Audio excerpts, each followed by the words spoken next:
9월 26일 주일 아침, 오늘 우리에게 주시는 하나님의 말씀입니다.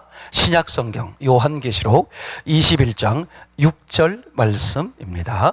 이 기록된 계시의 말씀을 봉독해 드릴 때 여러분 각자의 심령 속에 실제로, 그리고 실체로 거하시는 부활하신 예수님의 음성을 들을 수 있기를 소원합니다.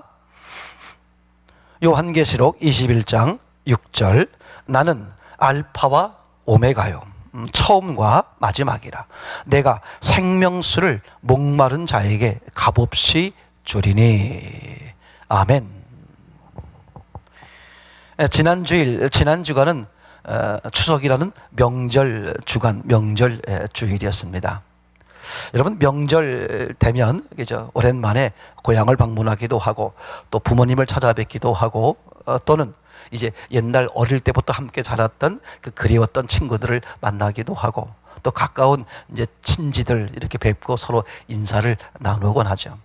그럼 명절 주간에 함께 나누는 그 이렇게 인사의 덕담들 내용을 한 줄로 정리하면 이런 거겠죠. 잘 사니? 그죠? 잘 살고 있니? 그런 얘기. 잘 살기를 바란다. 이런 얘기가 되겠죠. 그러니까 사람들은 누구나 다 어떤 소원이 있다? 잘 살고 싶은 소원이 있다. 그죠? 근데 놀라운 사실은요, 하나님도 사람들이 잘 살기를 원하는 소원을 가지고 있다. 그러니까 사람의 소원이 뭐라고요?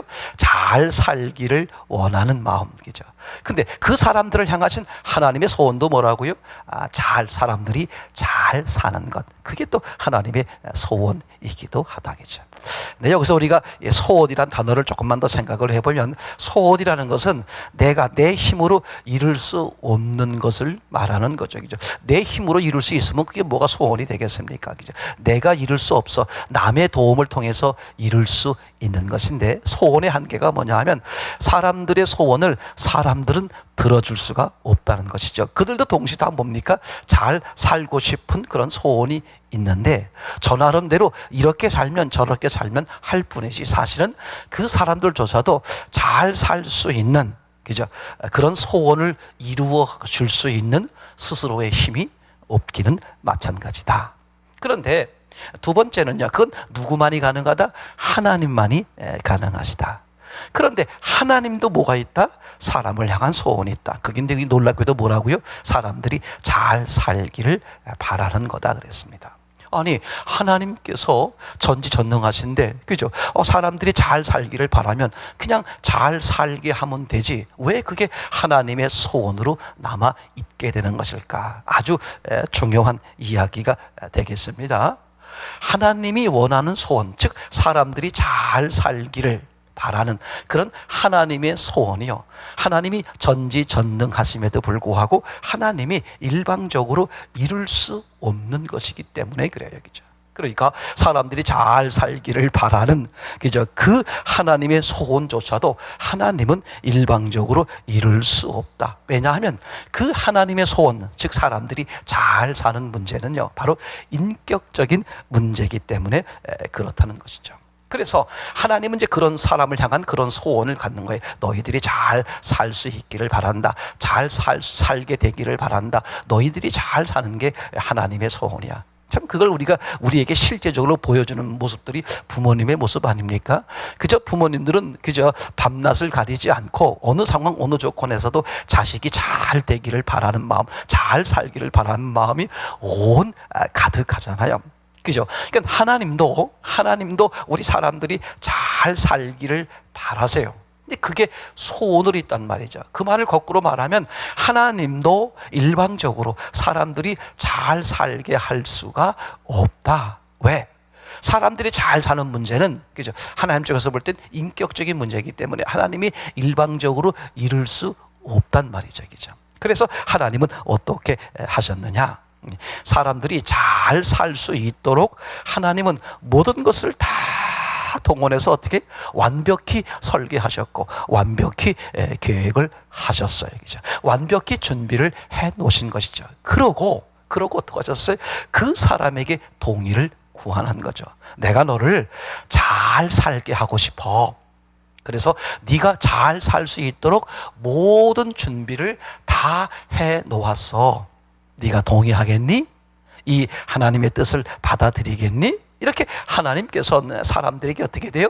사람들을 향한 잘 사는 계획을 다 이루어 놓으시고도, 그죠? 그 사람들에게 동의를 구하는 거죠. 그래서 그 사람들이 그걸 받아들일 때 실제로 잘 살게 되는, 즉 하나님의 소원이 이루어지게 되는 것이죠. 그러니까 우리가 하나님의 계획을 받아들이게 된다면 어떤 일이 벌어지느냐? 첫째는 우리의 소원을 이루게 되고, 두 번째는 우리를 향하신 하나님의 소원을 이루어 드릴 수 있는 참으로 놀라운 일들이 벌어지게 되는 것이죠. 그래서 하나님은 우리로 하여금 잘 살 수 있도록 완벽한 계획, 완벽한 준비를 하셨어요.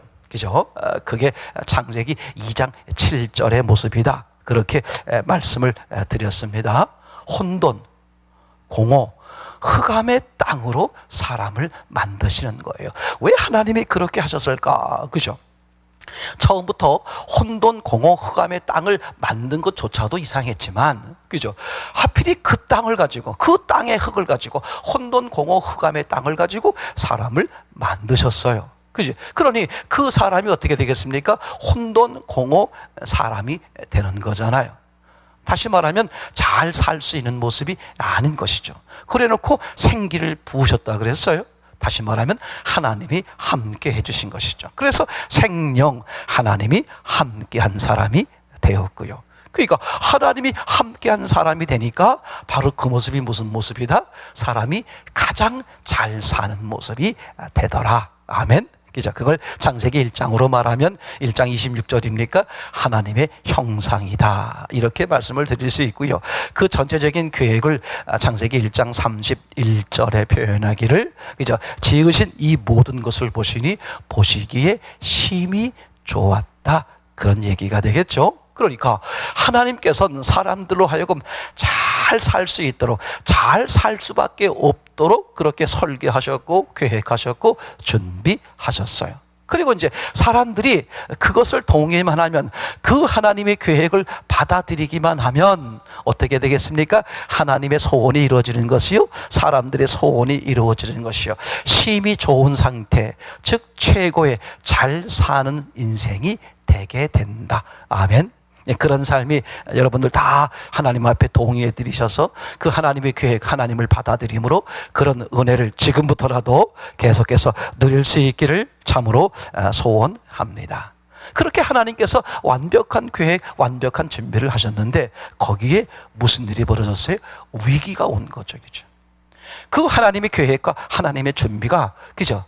그냥 무용지물이, 한순간 무용지물이 돼버리는 그런 깨지는 판이 된 거죠. 바로 그것이 선악과 사건 아니겠습니까?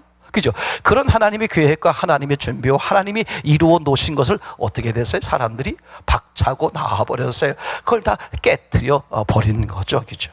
그러니까 하나님의 계획이 잘 살 수 있도록 만들어놓은 하나님의 계획이 완전히 수포로 돌아갈 수밖에 없는 그런 위기가 찾아온 것이죠. 맞습니까? 이건 하나님의 화목이 깨지고 나니까, 하나님과의 화목이 깨지고 나니까, 그죠? 어떻게 됐어요? 사람들이 어떻게 산다고요? 육만 위에 사는 사람이 됐다. 그래서 맨날 옷을 해 입는다 그랬죠. 나뭇잎 옷으로 해 입으니, 그죠? 그 요새 문제, 육의 문제가 다 해결되지 않는 거죠. 그러니까 매일 눈만 뜨면 뭘 해야 돼요? 그죠? 그 육을 위해서 나뭇잎 옷을 해 입어야 돼요. 그게 평생의 삶이죠. 그래서 인생이 불행한 것이고, 그죠? 잘 살지 못하는 인생이 된 것이죠. 그게 왜 왔다고요? 하나님과의 관계가 깨어지니까, 하나님과의 화목의 관계가 깨어지니까, 그죠? 그러니까 계획하신 하나님을 박차버리니까 어떻게 됐어요? 바로 그 잘 살 수 있는 그 놀라운 사랑의 은혜가 다 깨져 버린 것이죠.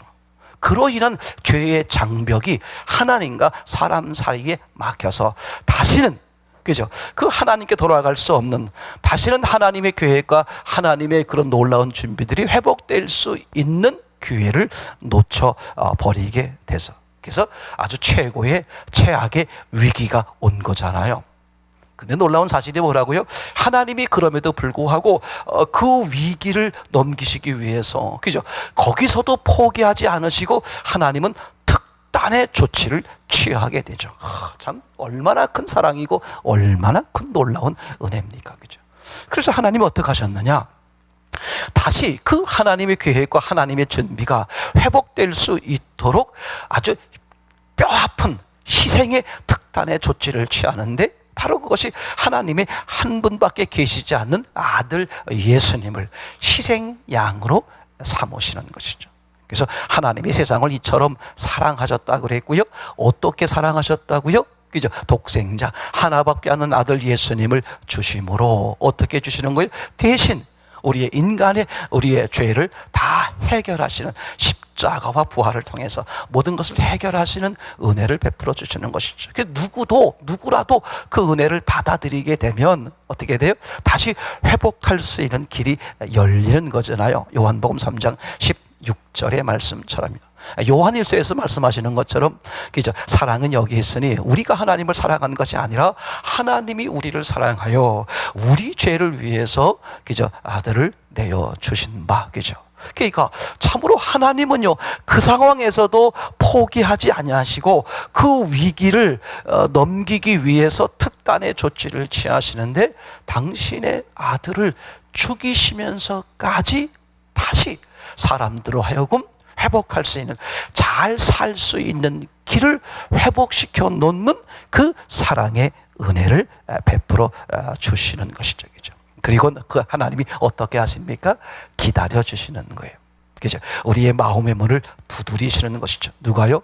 우리를 위해서 죽으시고 우리를 위해서 부활하신 그 예수님, 그 하나님이신 예수님이 어떻게 한다고요? 우리의 마음의 문을 두드리시면서 말씀하시는 것이죠. 네가 문을 열면 내가 너에게로 들어가 너와 더불어 먹고 너는 나와 더불어 먹으리라. 그죠? 다시 잘 살 수 있는, 최고로 잘 살 수 있는 길이 이루어진다. 그렇게 하나님의 놀라운 계획을, 하나님의 놀라운 준비를, 또 하나님의 그 놀라운 은혜들을 성취하시는 그 모습을 가지고 우리를 찾아오시는 것이죠. 그죠? 그러나 기억할 것은, 그죠? 하나님은 그런 우리를 영원히 기다려 주시지는 않으신다. 그래서 사람들에게 이 놀라운 하나님의 사랑의 은혜의 계획을 이루신 것들을 알려주기 위해 성경을 기록하셨는데, 그 성경의 첫 단어가 뭐였다? 태초에 베레시트, 그죠? 시간의 문제를 먼저 말씀하셨다. 그러니까 하나님이 모든 것을 계획하시고 준비하시고 이루셨는데 너희가 깨뜨렸다. 그런데도 하나님은 이것을 포기하지 아니하시고 다시 회복하는 은혜를 베푸시는데, 당신의 아들 하나님이신 예수님을 대신 희생시키시면서 이 회복의 문제를 성취하셨다. 그래놓고 어떻게 하는 거죠? 기다리시는 거예요. 문을 두드리며 기다리시는 것이죠. 너와 함께 살아주겠다. 다시 잘 살 수 있는 그 은혜의 길을 회복시켜 주겠다. 그렇게 하시는 것이죠. 그러나 영원히 기다리시지는 않는다. 그죠? 그래서 우리에게 시간을 강조하는 거죠. 너희는 유한한 인생의 시간이다. 그 시간 안에 이 베푸신 하나님의 은혜를 받아들여라. 동의해라. 그죠? 그러므로서 잘 사는, 영원히 잘 사는 인생이 된다. 그죠? 그 사랑의 간곡한 부탁이라 그럴까요? 그 사랑의 간곡한 마음을 우리가 얼마든지 읽을 수 있지 않겠습니까? 그죠?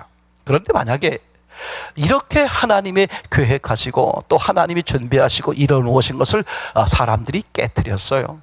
그럼에도 불구하고 하나님은 포기하지 아니하시고 당신의 아들을 희생시키시면서까지 다시 이 문제를 회복시켜 놓으셨어요. 그러나 그럼 어떻게 하신다? 기다리신다 그랬어요. 그랬는데도 수많은 수억 번의 기회를 주시면서 기다렸음에도 불구하고 사람들이 여전히 끝까지 이 하나님의 은혜를 거절하면, 맞습니까? 동의해드리지 않으면, 그죠? 상상 못할 심판이 있게 된다. 히브리서 9장에도 말씀하고 있는 것처럼 사람에게 한 번 주는 것은 정한이 있지 후에는 심판이 있다. 누구는 영생의 심판이 있고 누구는 영벌의 심판이 있는 것이죠. 한번 상상을 해보세요. 이렇게 하나님이 베푸신 끝없이 이 위기에서도 끝없이 포기하지 아니하시고 하나님 스스로가 희생하시면서 이 사랑의 은혜를 베풀어 주셨는데, 만약에 이것을 이 인생이란 시간 동안에 거절하여 인생이 끝나버린다면 그로 인한 그 심판의 무서움이 얼마나 클까? 그것을 우리에게 잘 보여주는, 너무나 애절하게 간절하게 보여준 장면이 뭐였습니까? 바로 예수님께서 겟세마네 동산에서의 간절한 기도였어요. 3번씩이나 간절히 기도했고요. 땀방울이 핏방울로 변할 정도로 이루 말할 수 없이 곤고함으로 기도하셨어요. 그러니까 그렇게 기도하신 모습이 표현되어 있지 않았는데 그렇게 간절하게 애절하게 그렇게 기도하셨어요. 그 기도의 내용이 뭐였습니까? 잔을 마시는 거였어요. 그 잔, 즉 하나님으로부터 버림을 받는 그 진노의 자녀가 되는 것이죠. 그러니까 하나님의 은혜와 하나님의 사랑을 완벽히 다 성취하시고 이루시고 우리에게 제공하셨음에도 불구하고 그걸 거절함으로 인하는 그 당하는 그 심판의 무서움이 얼마나 큰지를 오늘 겟세마네 동산에서의 예수님의 그 하나님의 진노의 잔을 마시는 것에 대한 그 고통스러워하고 두려워하고 괴로워하는 그 모습에서 우리가 얼마든지 짐작해 볼 수 있는 것이죠. 여러분, 그 하나님의 진노의 잔이라는 게 어떤 뜻이었습니까? 죄의 잔이죠. 하나님의 은혜와 사랑을 거절한 그 거절한 대가로 생기는 그 잔의 문제가 아니었으니까 죽는 거였어요. 단순히 육체가 죽는 것이 아니라 영원히 하나님과의 단절, 하나님의 사랑으로부터 끊어지는 영원한 단절의 죽음을 의미하는 거였잖아요. 그렇죠? 그때 예수님은요, 왜 그 하나님의 주신 그 잔을 마시며, 십자가죠, 그걸 왜 잔을 마시면서 그렇게 괴로워하고 힘들어하고 어려워하였을까? 단순히 십자가라는 육체적인 고통 때문에 힘들고 어려운 것도 있으시겠지만 더 무섭고 예수님이 더 마음이 간절하고 애절했던 것은 뭐였습니까? 바로 하나님의 사랑으로부터 영원히 단절된다는 그 무서움과 그 두려움에 대한 예수님의 표현이라고 말씀할 수 있겠죠. 사실 우리가 이렇게 상상할 수 없는 하나님의 은혜와 사랑을 거절하고 인생을 마감해서 하나님 심판대 앞에 가게 됐을 때 당하는, 일명 지옥이라고 말하나요? 하나님과의 단절되는 상태가 영원히 이루어지는, 사실 그것은요, 우리가 직접 경험해 본 것이 아니기 때문에 그게 얼마나 무섭고 얼마나 두렵고 얼마나 힘든 것인지를 우리는 사실 상상도 못하는 거죠. 그런데 그 하나님과의 단절이라는 것이 얼마나 무서운지를 누구는 알아요? 하나님 자신은 아는 거죠. 그렇죠?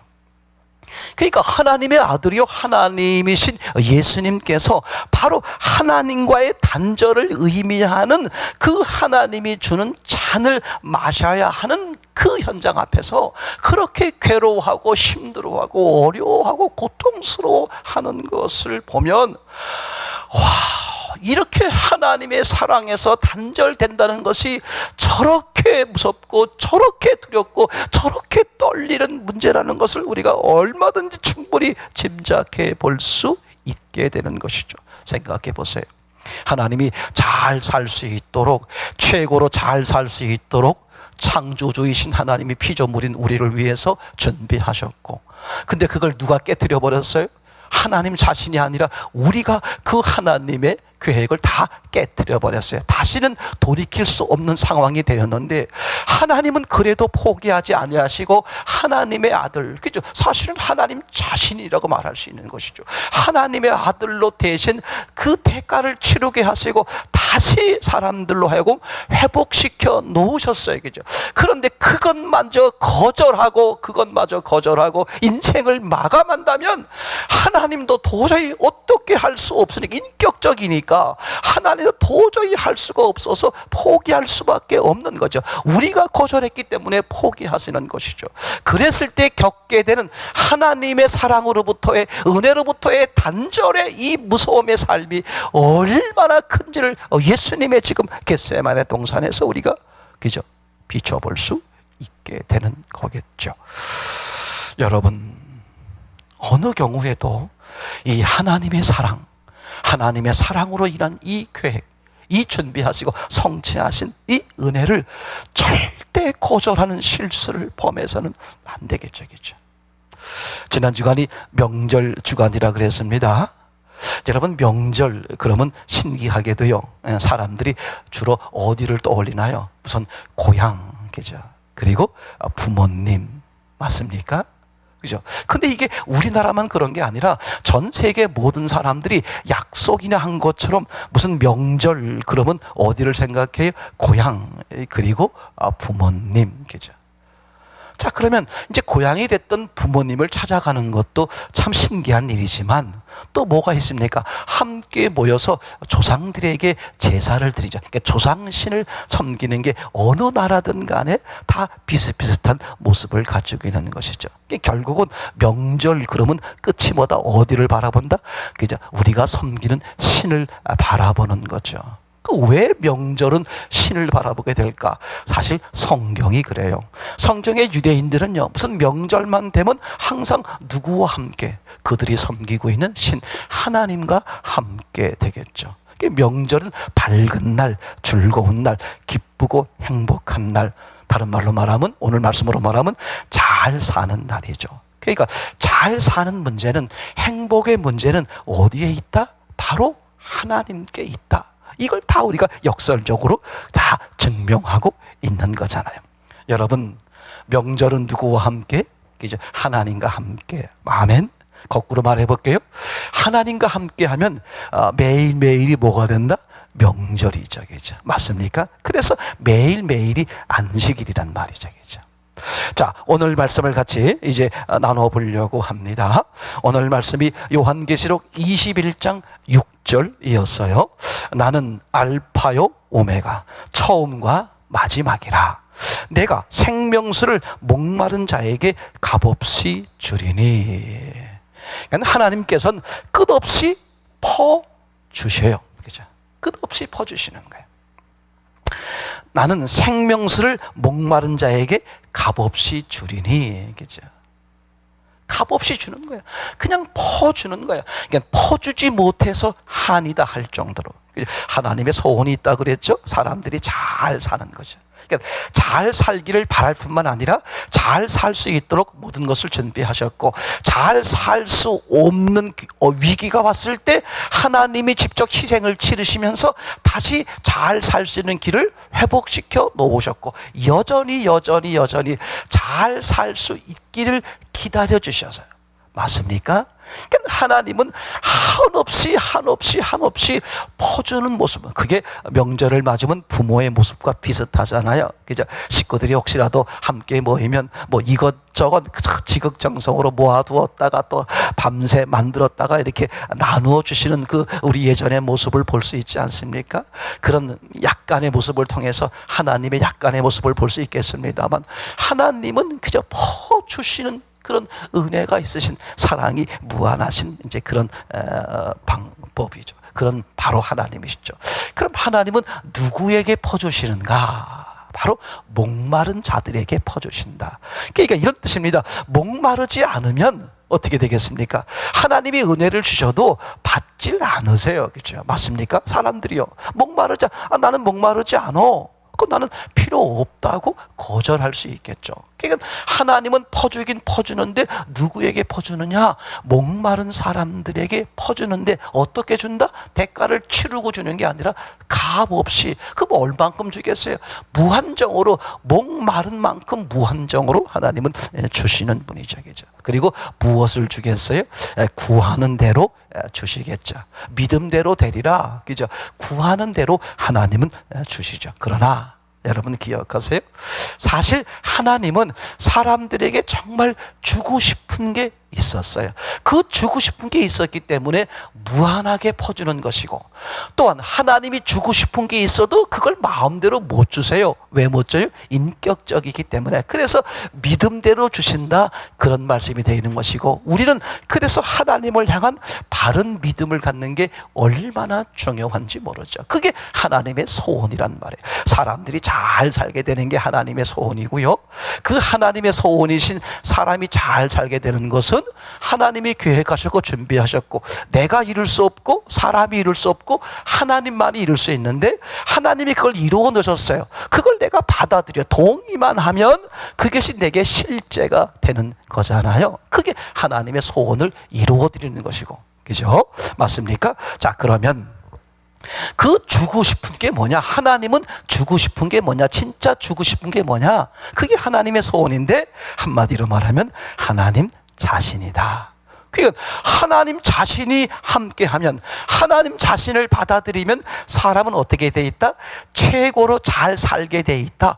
그게 하나님의 설계고 하나님의 계획이고 창조주의 계획이었단 말이죠. 이게 피조물은 그 창조주의 계획대로 그대로 받아들이면, 즉 하나님의 자신을 받으면, 하나님 자신을 얻으면 어떻게 된다? 최고로 잘 사는 인생이 된다. 여러분, 한 사람도 놓치지 않기를 참으로 소원합니다. 그죠? 그래서 이 잘 살 수 있게 되는 게 무엇으로만 이루어질 수 있다? 하나님이 다 일방적으로 준비하셨어도 인격적인 문제이기 때문에 사람들이 그걸 받아들여야만 한다. 아멘. 근데 그런 안타까움이 있는 거잖아요. 부모님도 그런 안타까움이 있지 않습니까? 자식들이 잘 되고 자녀들이 잘 되길 바라는데 어린아이들이 때로는 그걸 벗어날 때가 있죠. 그러면 그죠? 부모님은 어떻게 돼요? 눈물을 머금고 때로는 그 아이들에게 이제 뭐라 그럴까요? 좀 혼내기도 하고, 맞습니까? 그렇게 하지 않습니까? 그러니까 하나님도 정말 완벽한, 잘 살 수 있는 완벽한 길을 다 희생하시면서까지 다 준비하시고 회복시켜 놓으시고 기다려주시고 그렇게 훈계하시고 훈육하시는데도 불구하고 사람들이 그걸 거절하고 그걸 받아들이지 않고 나 몰라라 하고 듣지 않고 얼마든지 그럴 수 있잖아요. 그래서 그런 사람들에게 하나님이 일방적으로 이룰 수 없단 말이에요. 인격적이란 말이죠. 그런데 인격적이지만 하나님은 이루고 싶은 거예요. 사람들이 잘 살게 하고 싶은 거죠. 그게 창조주 하나님의 계획이고 소원이란 말이죠. 그래서 하나님은 그런 하나님의 계획, 사랑을 모르고 거절하고 거부하고 나 몰라라 하는 사람들을 위해서 어떤 특별한, 그죠? 마지막이라 그럴까요? 특별한 마지막, 특별한 수단을 활용하시는데 참 그게 놀랍습니다.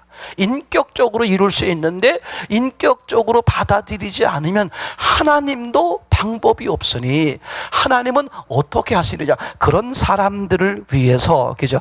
특단의 조치를 취하는데 바로 뭐냐면 하나님이 일방적으로 비인격적으로 마음대로 할 수 있는 사람의 육의 문제를 건드리는 것이죠. 그걸 고난이라고 말하기도 하고요, 풍랑이라고 말하기도 합니다.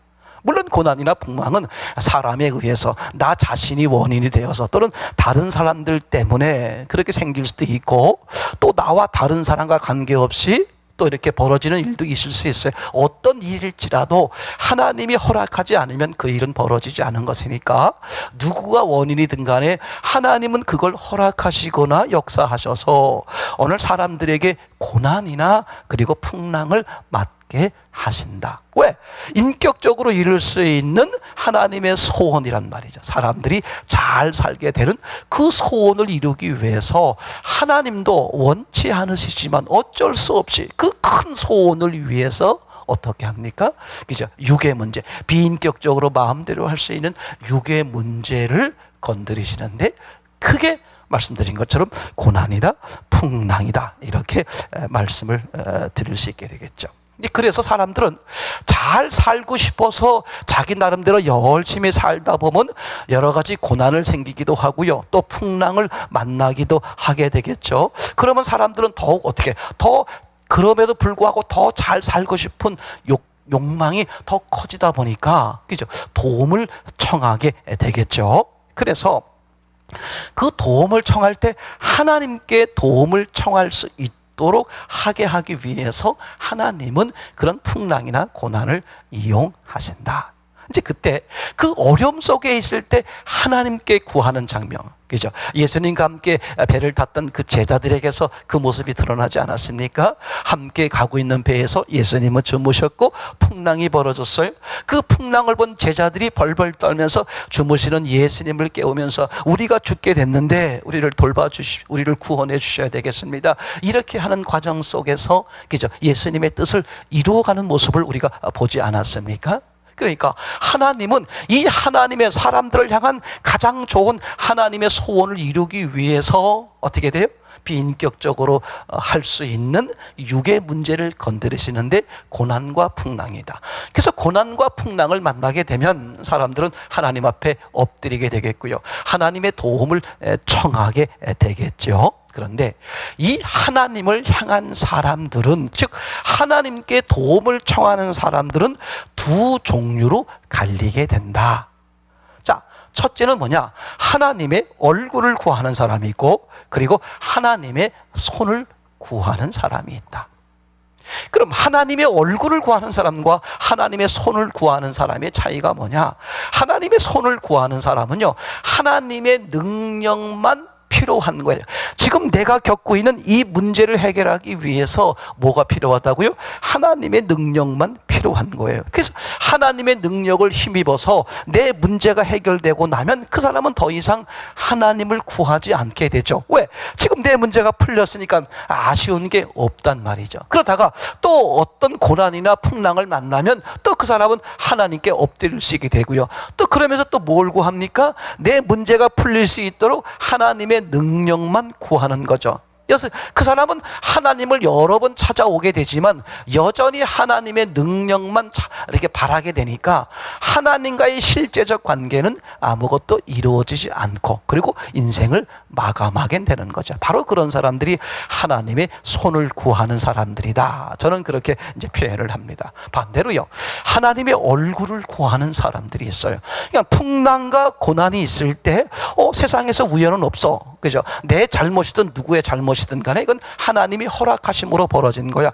그러면 하나님께서 이 모든 것을 주관하시는 분인데 이걸 허락하신 하나님의 의도가 뭘까? 하나님은 내게 무엇을 원하시는 거지? 그렇게 하나님께 다가가는 사람은 뭘 구하는 거다? 하나님의 얼굴을 구하는 거다. 그죠? 참 놀랍습니다. 하나님은 왜 그렇게 하시느냐? 바로 하나님 자신을 만나야만 하나님 자신과 함께 할 때 사람들이 최고로 잘 살 수 있는 인생이 되는 것을 하나님이 설계하셨고 하나님이 준비하셨기 때문에, 그죠? 사람들은, 그죠? 풍랑이 만나고 고난을 만나면 하나님을 찾아오곤 하죠. 하나님의 계획은 풍랑이나 고난을 통해서 하나님을 찾아오되 하나님의 손길을 구하는 게 아니라 하나님의 얼굴을 구하게, 즉 하나님 자신을 구하는 것이죠. 그러니까 하나님과 함께 하기를, 맞습니까? 그러니까 내 삶의 주도권을 하나님께 내어드리기를 하나님화, 그것을 창세기 1장 26절에선 하나님의 형상 이렇게 말할 수 있죠. 하나님의 주도로 사는 삶이 가장 행복한 삶이고 가장 잘 사는 삶이니까 하나님은 고난이나 풍랑을 주는 이유가 뭐예요? 네 주도가 아니라 네 주도로 살기 때문에 고난과 풍랑은 끊임없이 있게 된다. 그러니 하나님 주도로 사는 기회를 삼기 위해서 하나님은 고난과 풍랑을 허락하시는 것이다. 아멘.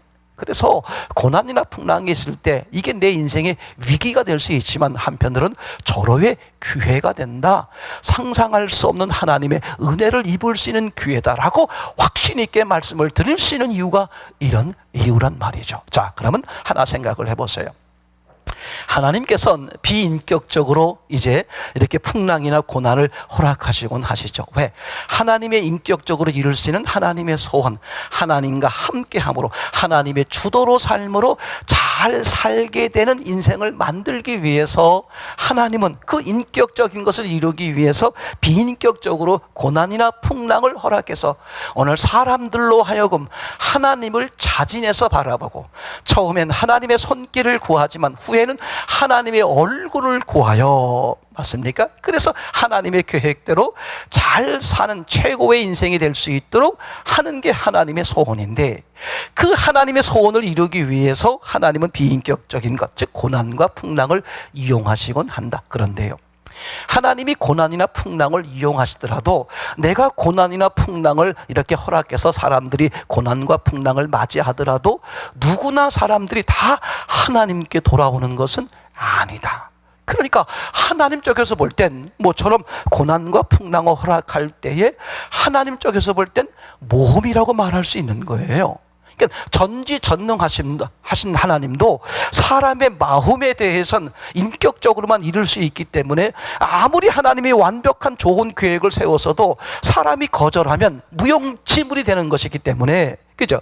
그 계획을, 좋은 계획을 받아들이기 위해서 하나님이 고난과 풍랑을 허락하지만 모든 사람들이 그 하나님을 알고 그 하나님의 뜻을 알아서 하나님의 얼굴을 구하고 하나님과 함께함으로 하나님의 소원이 이루어지는, 바로 모든 사람들이 그렇게 되는 게 아니라 그 고난과 풍랑을 통해서 하나님과 가까워지는 게 아니라 하나님과 더 멀어지는 경우도 굉장히 많다는 거예요. 제가 퍼센트로 정확히 전 세계를, 인류 전체를 본 게 아니기 때문에 잘은 모르겠습니다만 제 경험에 의하면, 그죠? 고난이나 풍랑을 통해서 하나님께 돌아오는 것보다 하나님께 더 돌아오지 않고 하나님과 더 멀어지고 전혀 다른 방향으로 해결해 가려고 하는 사람들이 훨씬 더 많다는 그런 제 나름대로의 짐작의 생각을 해보곤 합니다만, 그럴 때마다 하나님께서는 얼마나 안타까우실까.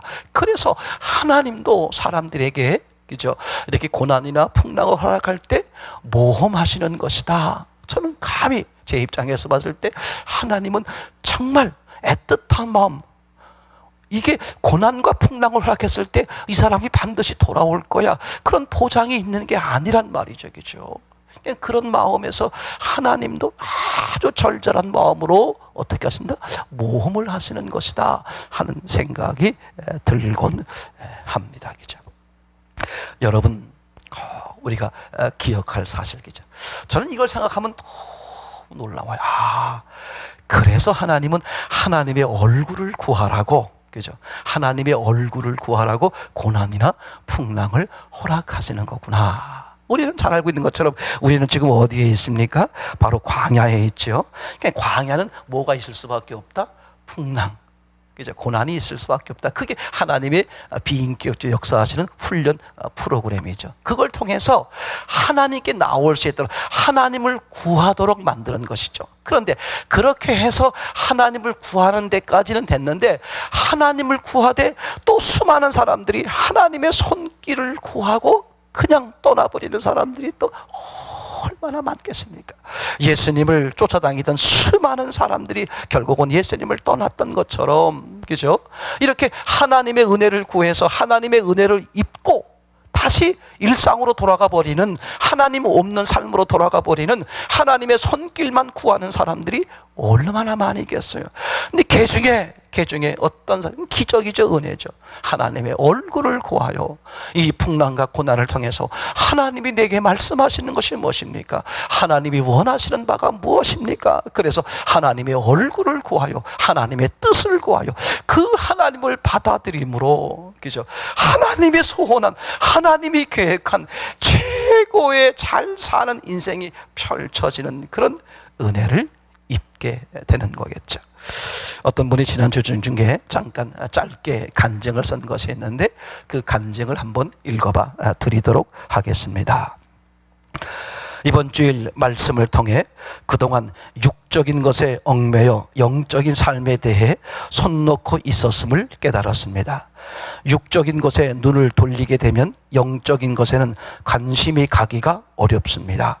선악과 사건 이후에 육적인 삶의 부끄러움을 가리려 부질없는 나뭇잎으로 이리저리 가리려 노력했지만 하나님은 가죽옷을 쥐어 입히심으로 우리의 육의 문제를 다 해결해 주셨습니다.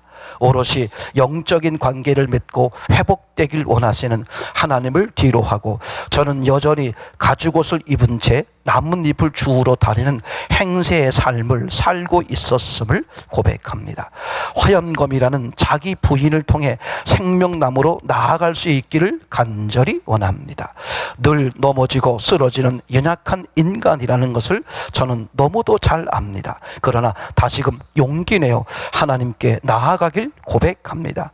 지켜내지 않고 유지하지 않으면 단순간에 영적인 존재가 아닌 육적 존재라는 나락으로 떨어진다는 것을 알기에 하나님 아버지께 손을 내밀어 이미 내밀고 계신 그분의 손을 다시 맞잡고 걸어가길 기도합니다. 아멘. 지난 주일 그리고 오늘 말씀을 통해서 사람들의 소원이 뭐라고요? 잘 살기를 바라는 소원이 있는 것이죠. 그것은 이미 하나님께서 그렇게 설계하셨고 그렇게 준비하셨기 때문에 사람들은 그 추억을 지금 그런 욕망이 생기는 것이죠. 근데 그 사람들을 향하신 하나님의 소원도 뭐라고요? 잘 살기를 바라는 거였어요. 그죠? 사람들이 그 잘 살 수 있도록 만들어 놓은 계획 준비를 다 깨트려서 엉망진창이 됐죠. 잘 살 수 없는 그런 인생이 되었을 때 하나님은 여전히 포기하지 아니하시고 그 무한한 사랑으로 다시 잘 살 수 있도록 당신의 아들을 희생시키시면서까지 회복해 놓으셨어요. 그리고 또 뭐 하는 거죠? 인생 동안 기다려 주시는 것이죠. 그죠? 그냥 기다리시는 게 아니라 때로는 고난이나 풍랑을 허락하셔서 우리의 마음을 열고 하나님의 얼굴을 구할 수 있도록 수도 없는 기회를 주시는 것이죠. 그런데 그걸 영원히 인생이 맞추어지는 시간까지 거절한다면 상상할 수 없는 심판, 즉 하나님의 사랑이 끊어지는 그 무서운 심판을 당하게 되는데 그걸 예수님께서 겟세마네 동산에서 우리에게 잠시 일정 모습을 보여주고 있었다.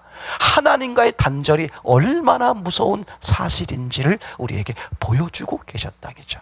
그래서 우리는 이 풍랑과 그리고 고난 속에서 뭘 본다? 하나님을 구하게 되고 하나님을 구하는 사람들에게서도 어떤 구함을 갖는다? 하나님의 손길이 아닌 하나님의 얼굴을 구하는 사람이 된다. 아멘. 지금은 우리가 각기 단체적으로 코로나19 같은 전체적으로 전 세계가 풍랑이나 고난이 있는 것이고요. 또 그것 가운데서도 개별적으로 서로 크기가 다른 종류가 다른 나름대로의 고난과 나름대로의 풍랑이 있는 것이죠. 그것 통해서 하나님이 원하시는 것은 딱 하나예요. 너희들의 마음을 열기를 원하는 것이죠. 하나님의 얼굴을 구하기를 원하시는 것이다. 근데 모든 사람들이 하나님을 구하고 하나님의 얼굴을 구하는 게 아니라 하나님과 더 멀어지고 이런 기회를 통해 고난과 풍랑을 통해 오히려 하나님과 더 멀어지기도 하고 이게 하나님이 하시는 것인지도 모르고 다른 데서 구함이나 원함을 찾기도 하고 그죠? 그렇게 수많은 사람들이 하나님과 관계없이 다른 방향으로 흘러가고 있을 뿐만 아니라 이제 겨우 그 가운데서 다행스럽게 하나님을 구하긴 구하는데 또 많은 사람들이 하나님의 손길을 구하고 은혜를 입으면 다시 또 세상 모습으로 흘러가는 또 그런 인생을 살고 저와 여러분들은 또 여러분들이 만나는 모든 사람들은 이 풍랑과 고난 가운데 하나님을 구하고 또 하나님을 구하는 사람들에겐 하나님의 얼굴을 구하여 하나님의 계획과 하나님의 설계대로 최고로 잘 사는 영원히 잘 살게 되는 그런 은혜를 누릴 수 있는 저와 여러분 모두 되시기를 참으로 소원합니다. 이제 마지막으로 말씀을 드리는 것은 이런 것입니다. 내가 잘 사는 게 왜 중요하냐? 내가 하나님의 얼굴을 구하는 게 왜 중요하냐? 하나님의 계획과 하나님의 사랑과 하나님의 은혜와 하나님이 회복시켜 놓은 성취대로 사는 것, 그래서 잘 살게 되는 인생이 왜 중요하냐? 최소한 1대 5천이라 그랬습니다. 그렇죠?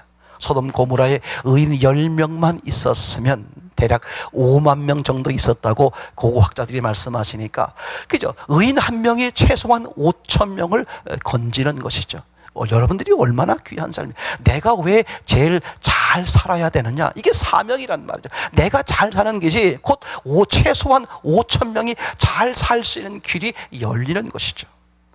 내가 하루 보내는 것, 1시간 보내는 것, 어떤 일을 잠깐 하는 것, 그게 우연이 아니고 장난스러운 게 아니고 하찮은 일이 아니라 여기서 하나님의 역사, 하나님과 함께하고 하나님의 얼굴을 공하고 하나님의 주도로 사는 삶을 통해서 어떻게 돼요? 주변에 수많은 사람들이 잘 살게 되는, 하나님의 은혜로 잘 살게 되는 길이 열리게 되는 것이죠. 그런 은혜를 저와 여러분들, 여러분들이 만나는 모든 사람들에게 모두 이루어지기를 간절히 소원합니다. 아멘.